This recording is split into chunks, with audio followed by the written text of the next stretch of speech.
conforme anunciado, já está conosco, conectado aqui na Rádio Que Virou TV, o presidente do PTB, o ex-deputado federal Roberto Jefferson, a quem desde já agradeço a gentileza de conversar conosco aqui na Jovem Pan, em Os Pingos nos Is. Deputado, boa noite. Boa noite a você, Silvio. Boa noite a você. Prazer falar, Jovem Pan. Muito bem, deputado, vou fazer aqui uma primeira pergunta introdutória. Na sequência, como o senhor sabe, o Augusto Nunes e o José Maria Trindade estão participando aqui dessa entrevista e farão as perguntas sucessivamente. O senhor fez uma live ontem, no final, na noite de ontem, né, na noite de domingo, que teve uma enorme repercussão nas redes sociais, na qual o senhor falava de um plano em curso para que a cúpula do Congresso Nacional, e quando eu digo isso, eu falo do presidente da Câmara dos Deputados, Rodrigo Maia, sobretudo, e também o presidente do Senado, Davi Alcolumbre, ambos do mesmo partido e aliados, para que eles se mantenham no poder por mais de uma legislatura, aquilo que não é permitido hoje para o presidente da Câmara e para o presidente do Senado, em troca de fazer avançar uma proposta de emenda constitucional que a gente chama de PEC, para que o presidente, um esvaziamento dos poderes do presidente da República, podendo levá-lo até ao impeachment. Seria um golpe em curso no Legislativo, um parlamentarismo branco, vamos dizer assim. Então eu queria passar a palavra para o senhor e pedir para que o senhor explicasse mais ou menos aquilo que o senhor já contou e que espalhou-se pelas redes sociais. Silvio, o que está acontecendo? Você lendo o jornal Estado de São Paulo de ontem e as páginas amarelas da Veja de hoje, você vê que é uma ação concertada. Ontem foi o Fernando Henrique, que na página 6 do Estadão publicou a cartilha do impedimento, a cartilha do impeachment, dizendo que são 3 pernas. É um trinômio que existe para você pedir o impeachment do presidente da República. A ausência de governabilidade, quando ele perde a agenda legislativa do Congresso Nacional, é a crise econômica que se avizinha. Nós já estamos vivendo a crise econômica em função do isolamento do coronavírus, um grande desemprego, empresas fechando. E terceiro é o povo na rua. Então você hoje já tem, desse trinômio, 2 pernas funcionando. O Rodrigo Maia e o Alcolumbre roubaram a agenda política, a agenda legislativa do presidente da República. Eles não fazem a agenda do governo, das propostas que o governo fez ou por medida provisória, projeto de lei ou PEC ao Congresso Nacional. Ao contrário, eles fazem andar a agenda deles, a agenda do grupo que se uniu para fazer o parlamentarismo branco que o próprio Fernando Henrique diz que existe. Hoje o Brasil, apesar de culturalmente não aceitar o parlamentarismo, funciona num parlamentarismo branco. Aí você vai às páginas amarelas da Veja, páginas amarelas, e você veja lá o seguinte: o Rodrigo Maia é tratado de primeiro-ministro.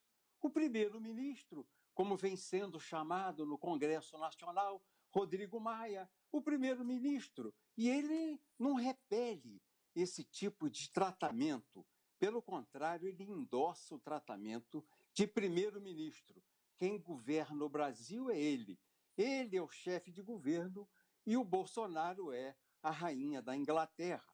E o pior que o Rodrigo faz na Veja, a meu ver, é dizer que o Guedes, o ministro da Fazenda, que está aí no olho do furacão, tentando gerenciar a crise econômica com a crise gerada pelo coronavírus, ele diz que o ministro não é sério. Ele joga na desconstrução do governo, ele joga na desconstrução do Ministério da Fazenda, na credibilidade do ministro da Fazenda, porque ela que assegura a estabilidade monetária e a estabilidade fiscal ao governo. O Rodrigo diz lá, o primeiro-ministro, entre aspas, que diz lá na Veja que o Guedes não é um homem sério. Então você veja, ontem o Fernando Henrique no Estadão dizendo que nós temos no Brasil hoje um governo compartilhado, um parlamentarismo compartilhado. Mandam no Brasil o presidente do Senado, o presidente da Câmara, palavras do Fernando Henrique ontem ao Estadão, e o Supremo Tribunal Federal.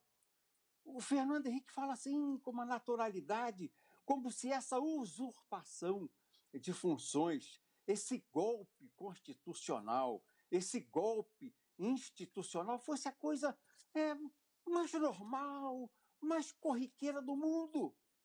E você veja que as atitudes do Rodrigo Maia comprovam o que o Fernando Henrique está fazendo.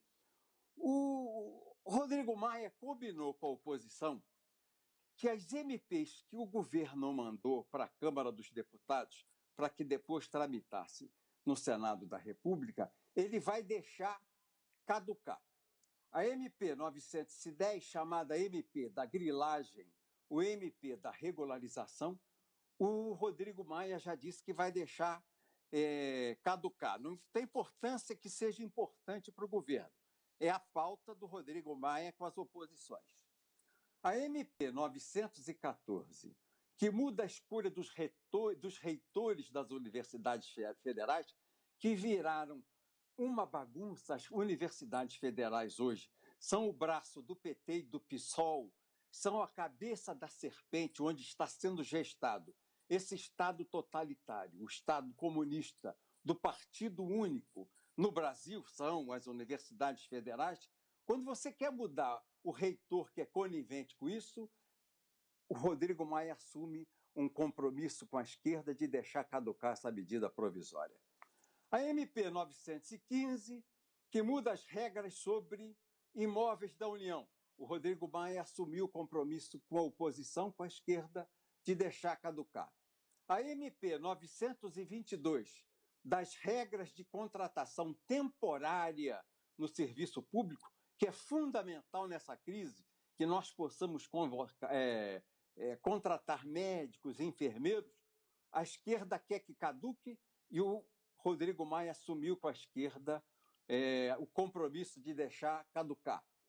A medida provisória 923, que autoriza o sorteio de prêmios em redes de televisão, o Maia assumiu com a oposição, com a esquerda, o compromisso de deixar caducar. Fora que ele deixou caducar a medida provisória que acabava com a carteirinha de estudante, que é a fonte de receita da União Nacional de Estudantes, que é um grupo da esquerda radical, pertence ao PCdoB, financia a juventude do PCdoB e financia o PCdoB, não colocou adiante o projeto de lei que estendia para 10 anos as carteiras nacionais de habitação.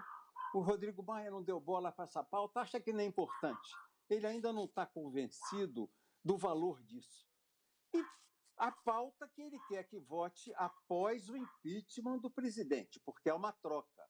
Há uma troca no Congresso Nacional de se votar a medida provisória, a PEC, a proposta de emenda à Constituição número 101 de 2003, de autoria do ex-deputado Benedito de Lira, que diz que dentro da mesma legislatura é possível a reeleição do presidente da Câmara e o presidente do Senado. Hoje a Constituição proíbe.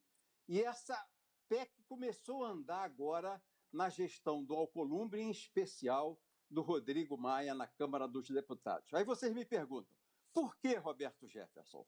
Porque é a troca que está sendo feita. O Rodrigo Maia vai aceitar, a hora que ele entender que o povo está na rua contra o Bolsonaro, porque você já tem o Congresso não respeitando a pauta legislativa, a falta de governabilidade da presidência da República, porque o Congresso está desrespeitando a pauta, a agenda legislativa do Poder Executivo. Você tem a crise econômica que está se aquecendo e se avizinha muito rapidamente com o coronavírus. E eles esperam que muito rapidamente venha o povo na rua batendo essa panela e pedindo o fim do governo do Bolsonaro para fazer a tramitação do pedido de impeachment que o Rodrigo Maia já encomendou ao presidente da Ordem dos Advogados do Brasil, o doutor Santa Cruz. E o que o Rodrigo Maia leva em troca? A esquerda, que pediu a ele a cabeça do Bolsonaro, dará a ele a aprovação dessa proposta de emenda constitucional, permitindo reeleição dentro da mesma legislatura, a presidência da Câmara dos Deputados e a presidência do Senado da República. Perfeito, deputado. Feita essa explanação, vou passar aqui a palavra para o Augusto Nunes. Boa noite, deputado. Prazer conversar com o senhor. Nós nos falamos desde o Roda Viva, já faz algum tempo. Uma bela entrevista, aliás. E você se mantém jovem como naquela época, Augusto. Muito obrigado, deputado. Deputado, o senhor, durante o escândalo do Mensalão, o senhor disse uma frase que se tornou célebre, né, e inesquecível, endereçada ao então chefe da Casa Civil, José Dirceu. O senhor disse, sai daí, Zé, sai daí. Ele acabou saindo do cargo e perdeu o mandato da Câmara. Desta vez, a mesma frase o senhor endereçaria ao presidente da Câmara, ao presidente do Senado ou ao presidente do Supremo? Eu faço essa frase aos três, porque eles estão impedindo que o regime democrático do presidencialismo, que é constitucional, que o presidente da República exerça na sua plenitude os poderes a eles conferidos pelo povo. Todo poder emana do povo e seu nome é exercido. Esses três senhores, presidentes do Senado, presidente da Câmara e do Supremo Tribunal Federal, estão impedindo o presidente da República de exercer plenamente suas prerrogativas constitucionais. José Maria Trindade, sua pergunta agora, Zé. Pois é, deputado, é um prazer falar com o senhor daqui de Brasília. Eu admiro a sua postura assim, de entender o Congresso Nacional. Conversei muito quando o líder do PTB na Câmara dos Deputados podia entender como funcionava. A Câmara mudou muito, o Congresso mudou, não tem mais aquela hegemonia dos grandes partidos políticos e também o jeito de se fazer política mudou.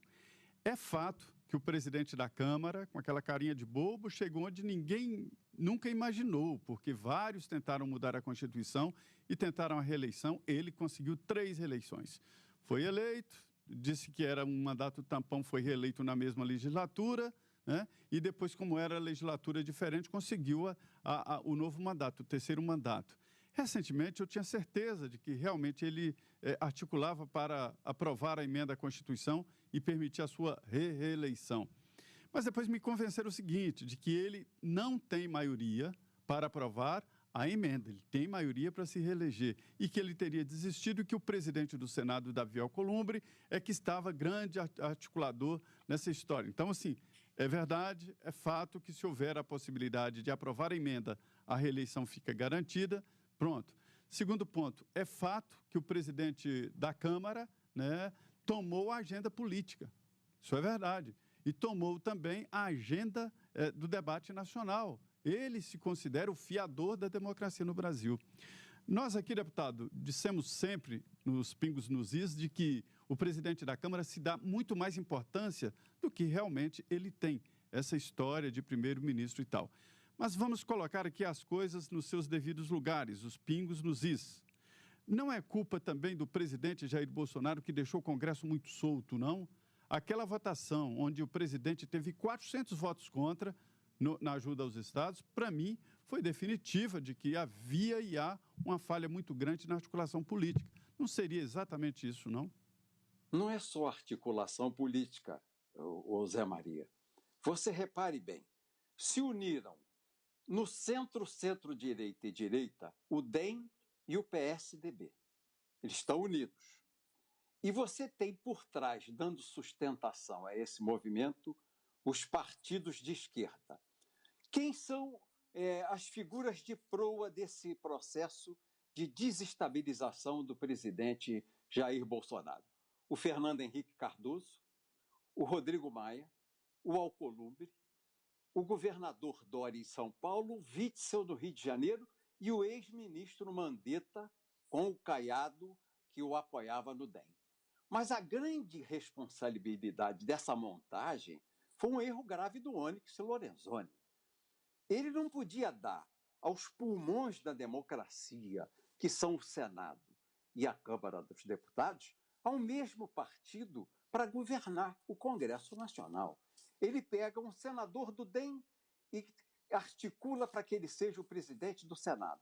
Apoia um deputado federal do DEM para ser o presidente da Câmara. E hoje, quem conspira contra o presidente da República é o DEM, juntamente com o PSDB. Por quê? Eles viram que o Bolsonaro fez uma varredura nos seus eleitores. O eleitor do Bolsonaro é um eleitor de centro-direita e de direita. Ele entrou na horta, ele entrou no quintal do DEM e entrou no quintal dos tucanos. E fez um tsunami, passou a foice, jogou todo mundo embaixo. O que eles fizeram? Eles precisam afastar, de qualquer maneira, o Bolsonaro para tentar recuperar o seu eleitor. Esse é um dos motivos dessa conspiração aberta contra o presidente Bolsonaro. E que tem reagido porque ele sabe, se ele não tem bases políticas no Congresso Nacional, não pode abrir mão do povo na rua, que é o seu braço forte, que é a sua mão forte, que é o seu braço direito, que é o seu esteio. O povo da rua é o esteio do Bolsonaro. Não pediram ainda o impeachment do presidente Bolsonaro porque temem, sujam na roupa, borram na calça esses homens que estão tramando o impeachment de um presidente constitucionalmente e legalmente eleito para presidir a República do Brasil.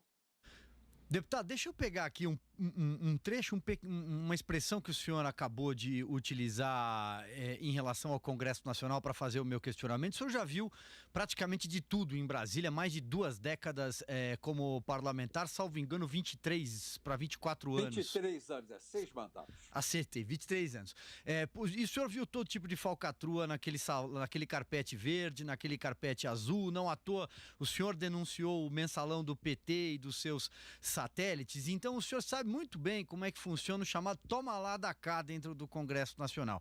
O senhor acha, até que ponto o senhor acha que, para além das questões da personalidade do presidente, da personalidade de alguns ministros, mas sim, não se trata de um desaparelhamento vertical dos ministérios que até ontem e governos passados eram comandados por parlamentares e hoje são comandados por quadros mais técnicos, alguns militares, esse desaparelhamento vertical, não se tem mais lá o DENIT no Estado, não se tem mais a autarquia X, os deputados perderam essa moeda, essa barganha, vamos dizer assim, o toma lá da cá.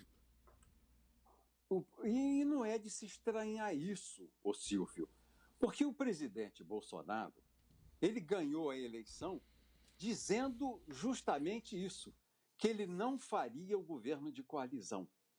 Hoje o Fernando Henrique diz que há um governo compartilhado. Supremo, Tribunal Federal, Supremo do PT, o Senado da República e a Câmara dos Deputados, em substituição aos governos de coalizão que eu testemunhei desde o Sarney até o governo da Dilma. Mas o presidente Bolsonaro dizia lá na campanha, e foi o motivo dele ter vencido a eleição, que ele não faria esse governo de coalizão. Porque a coalizão é o toma lá da cá.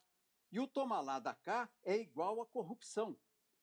E o Congresso Nacional aguentou bem esse primeiro ano. A maioria dos deputados, porque não são todos. E a maioria dos senadores, porque não a totalidade. Então, eles resistiram bem o primeiro ano. Mas a corrupção é igual cocaína.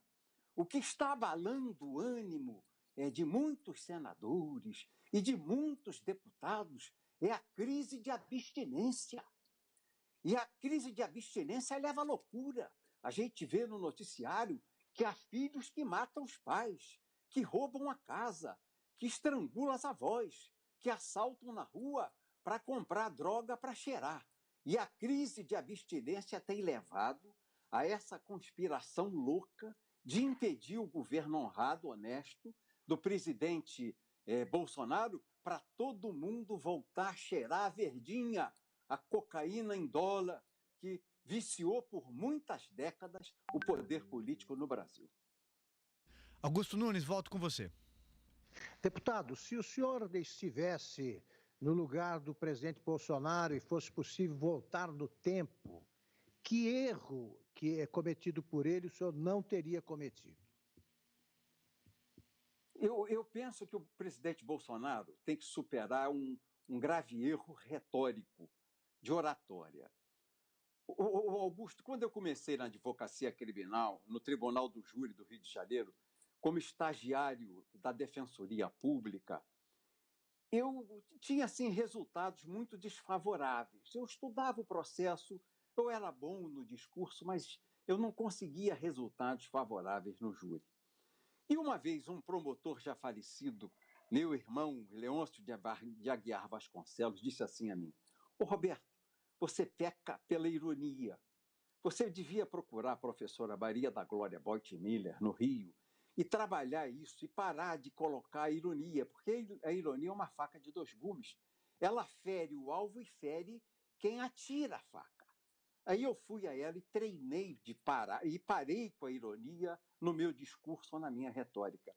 O presidente Bolsonaro, a meu ver, ele comete o maior erro de comunicação quando usa demais a ironia. A ironia incompatibiliza o presidente com a oposição, acirra os ânimos, mas com muita gente que gosta dele. Ele devia tratar a coisa com mais seriedade, sem fazer piada e sem fazer ironia. A ironia é um vício retórico, é um vício de oratório. Para mim, é o grave erro de comunicação do presidente Bolsonaro.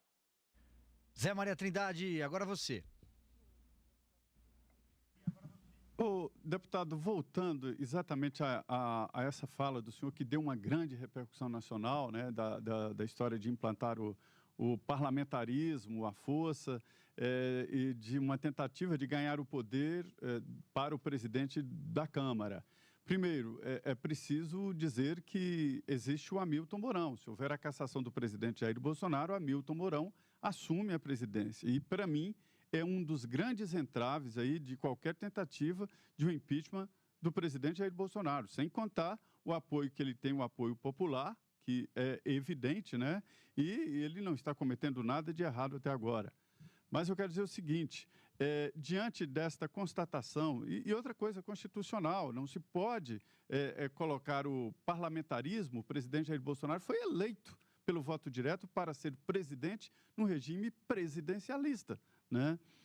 Isso aí não impediria esse movimento da Câmara dos Deputados, esse golpe constitucional, como o senhor diz? Ô Zé Maria, quando o Congresso rouba a agenda, não vota as medidas provisórias propostas pelo presidente, nem os projetos de lei do presidente, ele está fazendo o governo paralelo. Tanto que o Rodrigo Maia é chamado no Congresso de primeiro-ministro e a Veja o saúda festivamente essa semana em suas páginas amarelas, chamando ele de primeiro-ministro. Porque o comando da pauta da agenda política, que é legislativa, está dentro do Congresso Nacional. Você quer ver uma coisa grave? Essa liberação de 100 bilhões de reais aí, que foi injetada, como você disse, no sangue, lá na base, nos prefeitos e nos governadores, de uma verba para indenizar, uma verba de ressarcimento do Covid, da doença Covid-19. Foram votados 100 bilhões de socorro aos governadores de estado e aos prefeitos. Todos eles decretaram o estado de calamidade pública. Eles recebem essa dinheirama dos cofres públicos, isso montado dentro do Congresso Nacional, porque o Guedes, a quem o presidente da Câmara, o Rodrigo Maia, tem chamado de não sério, dizendo que o ministro da Fazenda não é sério, o Guedes disse a ele: você não pode colocar esse custo no Tesouro Nacional sem contrapartida dos estados e municípios, no seu ICS, no seu ICMS. Nós não suportamos no Tesouro dar 100 bilhões de custeio aos governadores e prefeitos em nome do coronavírus. Você não pode fazer isso. O Rodrigo fez numa aliança golpista com os governadores. Esse dinheiro ele vai ser liberado depois que transitar no Senado, lá para final de maio, junho.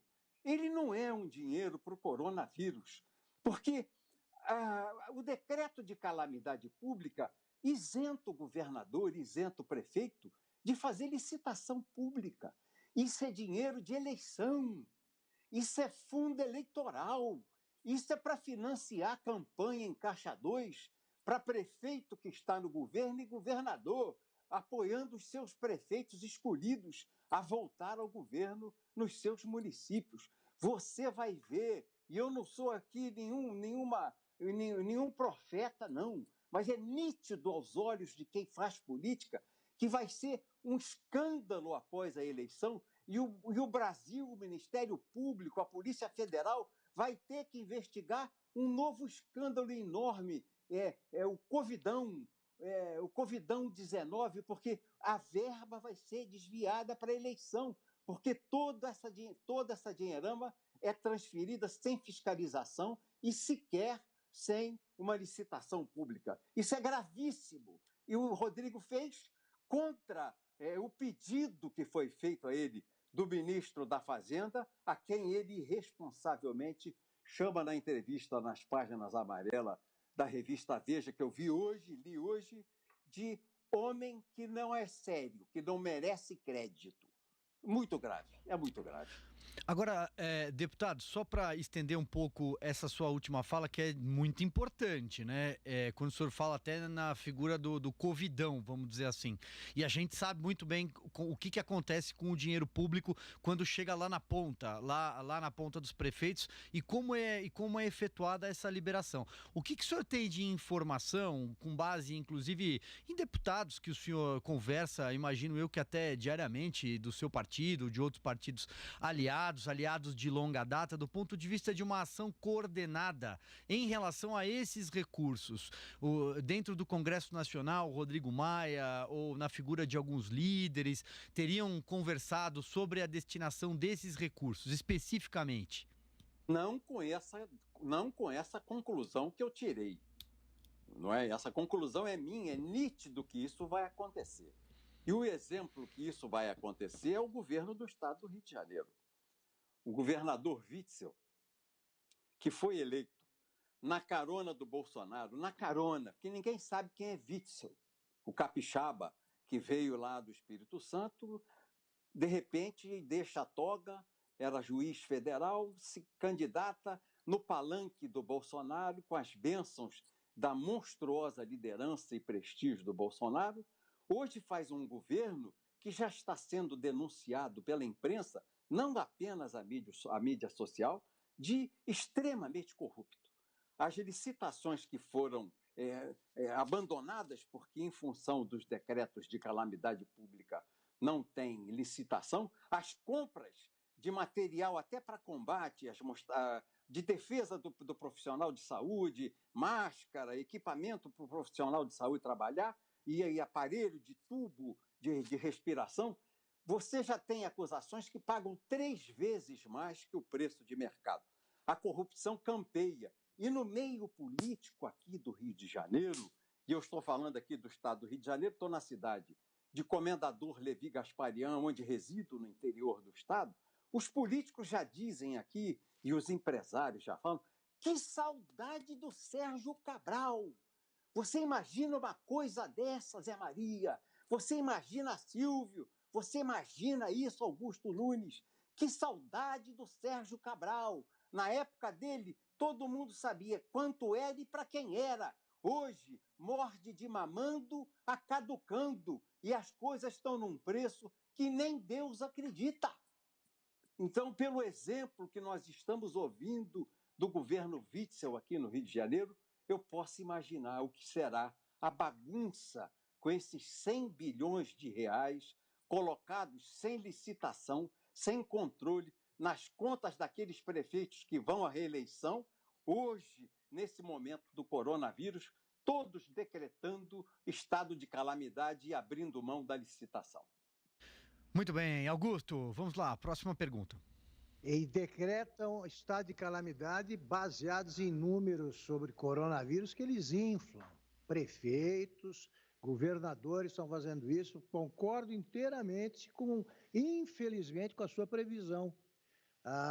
O deputado disse que vai haver o Covidão. Já está havendo, como mostram as suspeitas muito bem fundamentadas, aí, em provas, evidências, de que houve desvio de dinheiro favorecendo benfeitores políticos ou eleitorais, aí, no caso da construção de hospitais de emergência no Rio, em outros estados, no interior com compra, o dinheiro que foi para compra de material, né, para ser usado, hospitalar, já foi desviado por prefeitos foram caçados agora, já está acontecendo. Acho que o senhor desenhou um cenário que eu acho muito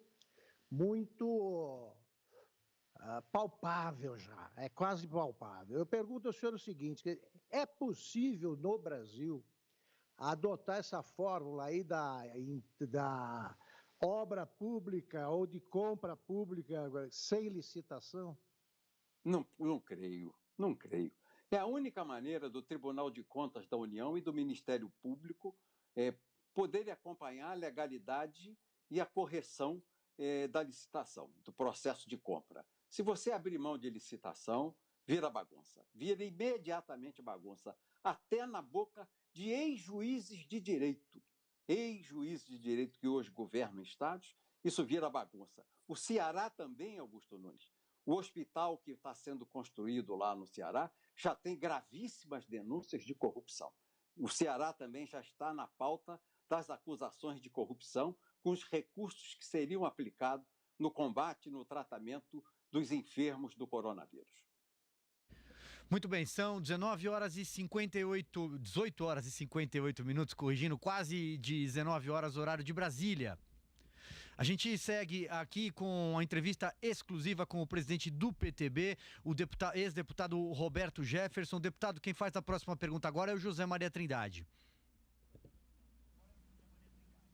Pois é, deputado, eu me lembro aqui que nós falamos várias vezes, eu cheguei a dizer que há, sim, uma síndrome de abstinência no Congresso Nacional. Cheguei a ironizar de que alguns deputados ficavam sentados na Praça dos Três Poderes, olhando para o Palácio do Planalto e morrendo de chorar com saudades daqueles tempos, né? E o presidente cortou esses caminhos para o Palácio do Planalto. E, recentemente, me disseram, nós dissemos aqui, e vários deputados informaram no Congresso Nacional, de que Henrique Mandetta tinha uma base muito forte no Congresso Nacional, porque ali tinha caminho de indicação. O deputado Idon Rocha, do MDB do Maranhão, mostrou que lá, por exemplo, as indicações para o SUS e para a saúde indígena eram indicações políticas. E pelo Brasil inteiro, superintendências, representantes do SUS, todas indicações políticas de Henrique Mandetta. Quer dizer, a força dele estava aí e é por isso que muitos choram a saída do Mandetta do Ministério da Saúde? Sem dúvida. Inclusive, há uma cooptação do prefeito de Imperatriz, no Maranhão. Ele cooptou esse prefeito para o DEM e liberou 45 milhões de reais para a saúde, para que esse prefeito pudesse assinar a ficha do Partido Democrata. E as denúncias já explodem no estado de Maranhão que esse recurso está sendo usado de maneira irregular, fazendo caixa 2 e patrocinando corrupção. Essa denúncia já está nos jornais do Maranhão. Perfeito. Deputado, mais uma questão, só quando o senhor fala sobre os governadores, né? Até que ponto o senhor acha que pode existir, e se o senhor concorda ou não, em interesse político por trás de políticas de isolamento horizontal nos principais estados da federação? É uma queda de braço com o presidente Bolsonaro. Ele adotou, no início do seu governo, né, da crise do coronavírus, ele adotou um discurso do Trump, não é, de fazer o isolamento vertical. Tirar de circulação, botar em casa os velhos com mais de 60 anos e as pessoas que tinham comorbidades, não é? A pressão alta, diabetes, fumantes, pessoas que, como eu, tiveram graves problemas de saúde, tiveram que fazer quimioterapia, radioterapia, todos que têm imunidade baixa. Ele tentou fazer isso, mas foi peitado pela esquerda do Brasil, acompanhando uma diretriz da Organização Mundial de Saúde, que tem à frente um sociólogo, que nem médico é, lá da Etiópia. E a Organização Mundial de Saúde, todos nós sabemos, que é um braço do Partido Comunista Chinês. Faz o que a China quer tanto, que encobriu a gravidade do coronavírus na China e enganou os governadores do Brasil no carnaval, porque Perfeito. Deputado, desculpe interrompê-lo aqui. Desculpe interrompê-lo, mas estamos conectando toda a rede Jovem Pan News e também as suas afiliadas. Eu peço então para que o senhor conclua e peço desculpa por ter interrompido sua resposta. 3 de fevereiro decretou estado de emergência na saúde. Os governadores do Rio e de São Paulo peitaram, fizeram o carnaval. E o próprio médico da Globo, doutor Drauzio Varela, disse que ali foi o momento de maior transmissão do coronavírus, foi a festa irresponsável patrocinada no Carnaval no Rio de Janeiro e em São Paulo. E me despeço de vocês, então, pedindo desculpa de ter me alongado. Não, deputado, o senhor pode continuar. Aliás, gostaríamos aqui, pelo menos mais uma rodada de questionamento, se o senhor puder continuar conosco. Não, eu entendi que você ia entrar numa nova rede que eu ia sair. Não, foi só... Desculpa. Foi só um ajuste aqui para todas as nossas afiliadas na rede Jovem Pan News, mas continuamos aqui perfeitamente. Augusto Nunes faz a próxima pergunta, por favor. Deputado, o senhor conhece como poucos ou como ninguém o mapa da Câmara. Que tipo de atalho o deputado Rodrigo Maia vai percorrer para tentar conseguir se manter na presidência da Câmara? Não, se manter na presidência da Câmara, ele se mantém até o final desse ano. Até reeleger, a reeleição, que é porque hoje ele não pode... Até o final do mandato ele se mantém. Não pode tentar. Ainda mais cumprindo a agenda da vontade dele e acertando com os partidos de oposição, como ele vem acertando com os partidos de oposição. Você não tem um partido hoje que seja o partido do presidente Bolsonaro. Houve aquela crise de início de governo, em função aí de um desentendimento do presidente Bolsonaro e o presidente do partido pelo qual ele concorreu às eleições, e você não tem mais o PSL organizado. Então, a resistência ao Rodrigo Maia no parlamento é pequeno.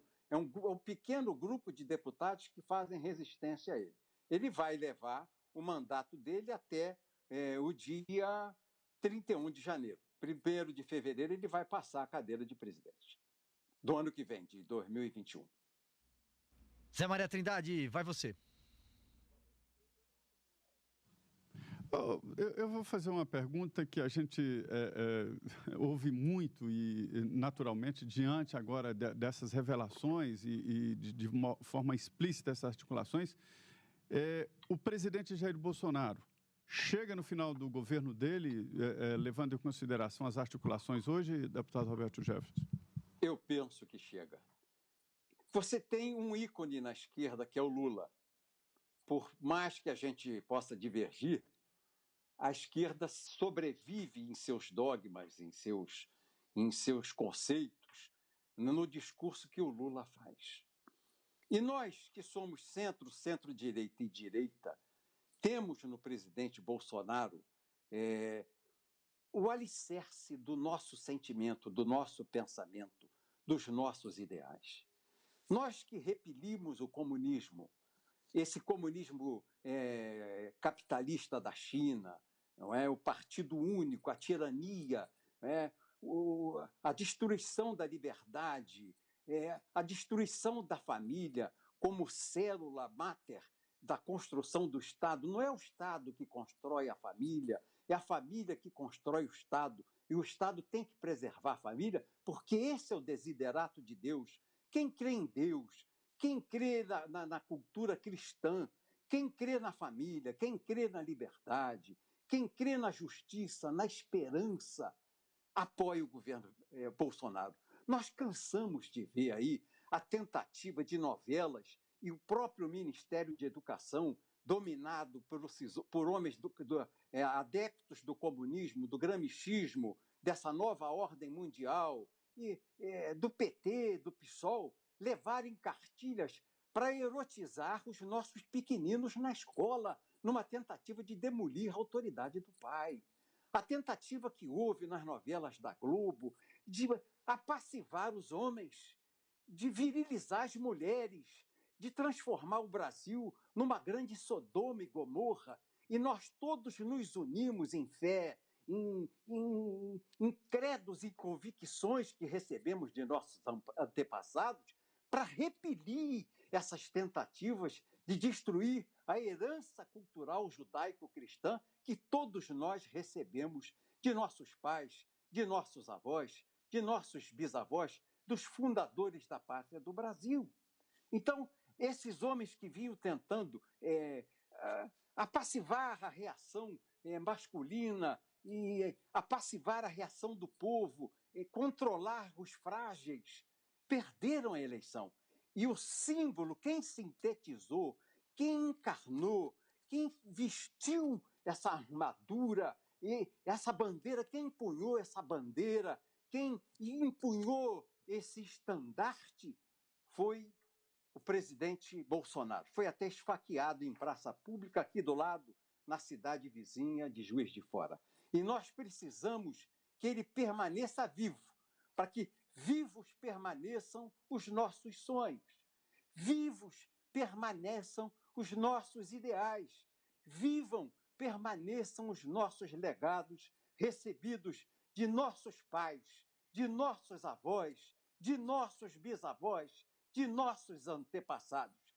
É o que o presidente Bolsonaro tem feito. Por isso ele encarna esse sentimento que nos faz até ir para o meio da rua. Eu já estou desenferrujando o meu revólver, limpando as raias do seu cano, porque ele está muito tempo parado. Porque se precisar enfrentar essa gente, nós vamos enfrentá-los no meio da rua. Nós vamos enfrentar essa gente, os mortadela, que são metidos a arrostar violência, os black bloc, que são metidos a arrostar violência, eles vão encontrar uma muralha, gente disposta a fazer o que eles fazem para intimidar os valores que nós temos na sociedade democrática. Deputado, deixa eu fazer aqui uma pergunta. O senhor tem como característica, desde que eu o conheço como deputado, sempre responder com muita sinceridade. Aliás, é um brilhante orador também, sempre foi. Desde que o senhor saiu do Congresso Nacional, naquele congresso que ficou marcado por ser o Congresso Mensaleiro, o Congresso do Mensalão, me lembro do senhor falando no Conselho de Ética ou em CPIs, olha, chegavam malas de dinheiro aqui, pelos corredores e por aí vai. Desde esse momento, houve mudança de presidente, houve mudança dos próprios congressistas, uma presidente caiu, e especialmente na última eleição, os congressistas, deputados principalmente, foram eleitos sob o signo da renovação. O que mudou do Congresso hoje que o senhor denuncia um golpe em curso, que o senhor aponta um toma lá da cá, o covidão? Tenho certeza que essa expressão dada nessa entrevista hoje vai ficar cunhada como outras. O que mudou desse Congresso que o senhor via lá atrás e denunciou lá atrás para esse Congresso de agora? Tem muito mais anticorpos à corrupção. A doença da corrupção, a corrupção vírus que vivia no Congresso Nacional, recebeu aí uma carga viral, antiviral, de uma vacina de novos deputados que têm esse discurso que eu tenho, que enfrentam a corrupção. Há muitos deputados que estão na tribuna da casa hoje, diferentemente do passado, que havia alguns, hoje há muitos que peitam a corrupção que existe ainda e insiste em ficar em muitos nichos do Congresso Nacional. Ainda existe a velha política que quer voltar.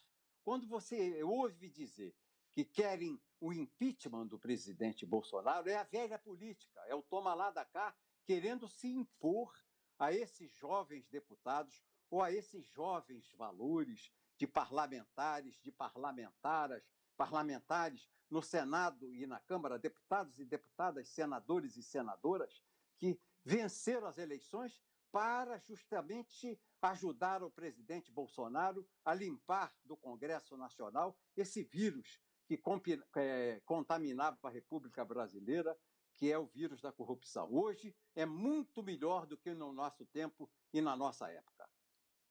Augusto. Deputado, o senhor não acha insensato, pelo menos, reivindicar a intervenção militar numa manifestação favorável a um presidente eleito pelo voto popular?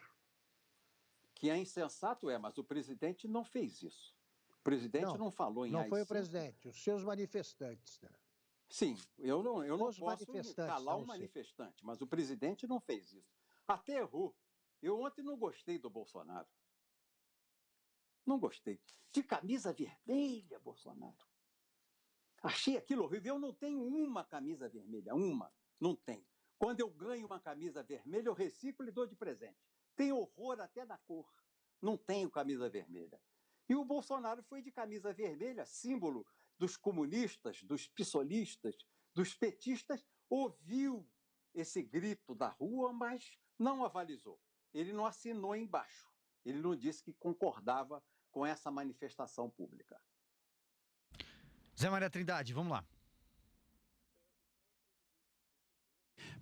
O senhor é presidente do PTB, né, um partido muito importante que tem história no Congresso Nacional, e hoje o número de partidos cresceu muito, né? Nós já temos 35 partidos e outros 70 estão ali para serem criados no Tribunal Superior Eleitoral. Costumo dizer aqui, deputado, que partido político virou um tipo de negócio, né? Virou uma lojinha. Isso atrapalhou ou oxigenou a política? Como é que o senhor vê a atual articulação política diante de tantos partidos políticos, tantos líderes? Atrapalhou muito, Zé Maria. E quem fez isso? De quem é a culpa dessa bagunça, desse caravançará, dessa balbúrdia que há hoje com 33 partidos com representação na Câmara dos Deputados e 70 partidos com pedido de registro no Tribunal Superior Eleitoral? Quem fez isso? Foi o Congresso? Foi a Câmara? Foi o Senado? Foram os deputados? Foram os senadores? Não. Foi uma provocação de um partido político, o Partido Comunista do Brasil, PCdoB, ao Supremo Tribunal Federal, e os ministros do Supremo Tribunal Federal terminaram com a cláusula de barreira. Se houvesse aquela cláusula de barreira em vigor, que o Supremo, se metendo a fazer política, errou, porque quando se mete a fazer política, os ministros do Supremo erram, nós não nos metemos a dar sentença lá na casa deles, mas eles se metem na política a estabelecer regras para o funcionamento político do país. Quando eles fizeram, os ministros do Supremo Tribunal Federal fizeram esta bobagem de acabar com a cláusula de barreira, de impedir que os partidos existissem, se não atingissem pelo menos 3% em 9 estados da federação, eles permitiram essa desorganização dos partidos e essa bagunça que nós vivemos hoje. Isso é culpa do Supremo Tribunal Federal. São 19 horas e 15 minutos, 7h15, agora horário de Brasília. Deputado, o senhor acabou de dizer que acredita que o presidente Jair Bolsonaro chegará ao final do seu mandato. Porém, o presidente deixou o partido no qual ele foi eleito, o PSL, tenta fundar um novo partido, mas muito provavelmente esse partido não vai ser fundado de uma hora para outra, até porque a gente conhece alguns caminhos da legislação eleitoral e não é tão simples. O senhor gostaria de ver o presidente Jair Bolsonaro no seu partido? E aí eu vou fazer uma segunda pergunta também, aqui já emendando. Se o senhor aceitaria, eventualmente, participar do governo Jair Bolsonaro, o próprio presidente, inclusive, compartilhou uma live do senhor na conta do Twitter.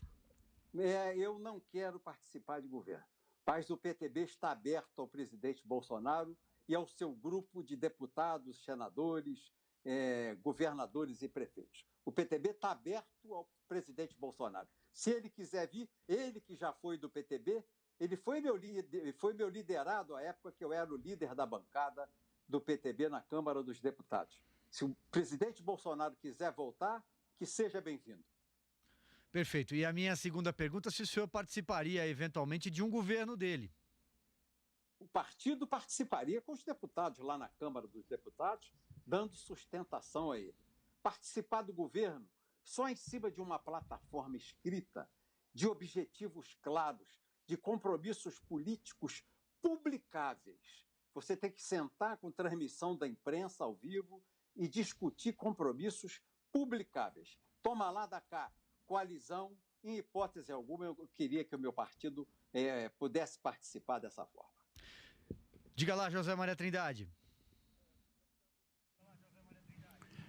Deputado, o senhor foi condenado no processo mensalão no Supremo Tribunal Federal. Eu costumo dizer que exercer a atividade política naquela época era chafurdar, era jogar com as regras do jogo, senão seria extinto. Tanto é assim que eu considero que a ausência hoje o apagão de líderes políticos se deve exatamente daquela época para cá, a gente viu líderes no Congresso Nacional que, na verdade, não eram líderes políticos, mas financiadores. Tinham um esquema de financiamento de campanha eleitoral e isso aleijou a política, que agora não tem líderes naturais e sim ficaram para trás os líderes que compravam, né? Como é que era essa convivência, deputado? Na época o senhor assumiu que tinha num cofre em casa, eu acho que 4 milhões de reais. Como é que era essa convivência? Era explícita ou tinha alguma justificativa moral de financiamento de partido? Como é que era a relação? Era financiamento de partido. Os acordos eram eleitorais, todos no Caixa 2. Por dentro, só na época da eleição, e se você olhar aquela época, a declaração de um senador quanto gastou na eleição, de um deputado quanto gastou na eleição, quanto um presidente gastou na eleição, quanto o governador gastou na eleição, eram declarações risíveis, porque o que funcionava naquela época era o Caixa 2. Era o Caixa 2 mesmo, e nós fomos condenados pelo uso do Caixa 2. Muito bem, a gente entrevista aqui, uma entrevista exclusiva com o ex-deputado Roberto Jefferson, que é presidente do PTB. O deputado gentilmente responde aqui a algumas perguntas, especialmente sobre um golpe parlamentar em curso que teria a participação especialmente do presidente da Câmara dos Deputados. Seguindo aqui, eu vou passar a palavra para Augusto Nunes. Deputado, o senhor acha ainda viável entregar aos responsáveis pelo combate a coronavírus o dinheiro do fundo eleitoral e do fundo partidário? É legal, é constitucional. Se não houver, eu, por exemplo, falo por mim no PTB, que está proibido de receber financiamento privado. E o PTB, eu não sei se vocês se recordam, se colocou contra o financiamento público. Nós nos colocamos, isso aí foi outra atitude do Supremo, por provocação da Ordem dos Advogados do Brasil, do PT, OAB do PT. A OAB do PT entrou com um pedido de declaração, uma ADI, de declaração de inconstitucionalidade para o financiamento privado da democracia e se tornou um financiamento público. Nós, no PTB, não temos recursos para fazer o financiamento da eleição se não for com dinheiro público hoje estabelecido na Constituição e regulado pelo Tribunal Superior Eleitoral. Mas muitos partidos que fizeram esse jogo orçamentário aí, que a gente vê que faz parte do golpe de esvaziar o ministro da Fazenda e esvaziar o presidente da República, terão um Caixa 2 nessa transferência de dinheiro direto para custeio, sem licitação, para seus prefeitos que vêm candidatos à reeleição. Perfeito. Deputado, deixa eu só tocar aqui num ponto. O senhor foi um grande algoz do PT e depois o senhor assistiu toda a derrocada que aconteceu com o PT, com a ex-presidente Dilma Rousseff e também com o ex-presidente Lula. Porém, muito se falou quando ele deixou a carceragem que ele teria um papel nas eleições futuras, de que ele teria um novo papel na política, uma capacidade de reunificar as esquerdas e muito blá blá blá também nesse sentido. De que tamanho o senhor enxerga hoje a figura do ex-presidente Lula e que influência ele teria se a gente tivesse, por exemplo, porque estou dizendo o teria na condicional, porque há dúvidas, inclusive, sobre a realização municipal no segundo semestre. Mas se houver? Eu entendo que o presidente tem um papel. O ex-presidente Lula tem um papel. Um papel higiênico. Ele tem que limpar o bumbum do PT e da turma que se acumpliciou ao PT para assaltar o Brasil. O Lula é do tamanho de um rolo de papel higiênico, 40 metros de papel. Ele tem que limpar o bumbum dos seus e dos seus cúmplices. É esse o papel que eu vejo para o Lula. Ainda não pediu perdão ao Brasil, ainda não admitiu sua culpa, ainda não fez o seu gesto, o seu ato de contrição, nem com Deus, o nosso Criador, nem com o povo do Brasil. Muito bem, são 19h22. Eu quero agradecer demais, muito obrigado mesmo, o deputado Roberto Jefferson, presidente do PTB, conversou conosco aqui praticamente 1 hora, respondendo a diversas questões sobre muitos lados, muitas óticas. Muito obrigado, deputado. Ô Silvio, muito obrigado Augusto Nunes. E eu deixava só uma pergunta para o Zé Maria Trindade. Tá pintando o cabelo, Zé Maria? Quer responder, Zé? Porque eu tô ficando velho de cabeça branca. Não tô não. Fui deputado quase 24 anos no Congresso, e você tá sempre com esse pretinho da asa da graúna no cabelo. Você não fica velho, não? Eu sou do tempo do Paulo Islander, né, na liderança do PTB, mas não estou pintando, é genética. Um abraço a vocês. Muito obrigado. Grande abraço, Roberto Jefferson. Muito obrigado. Um abraço, querido. Um abraço a você, senhor. Muito bem.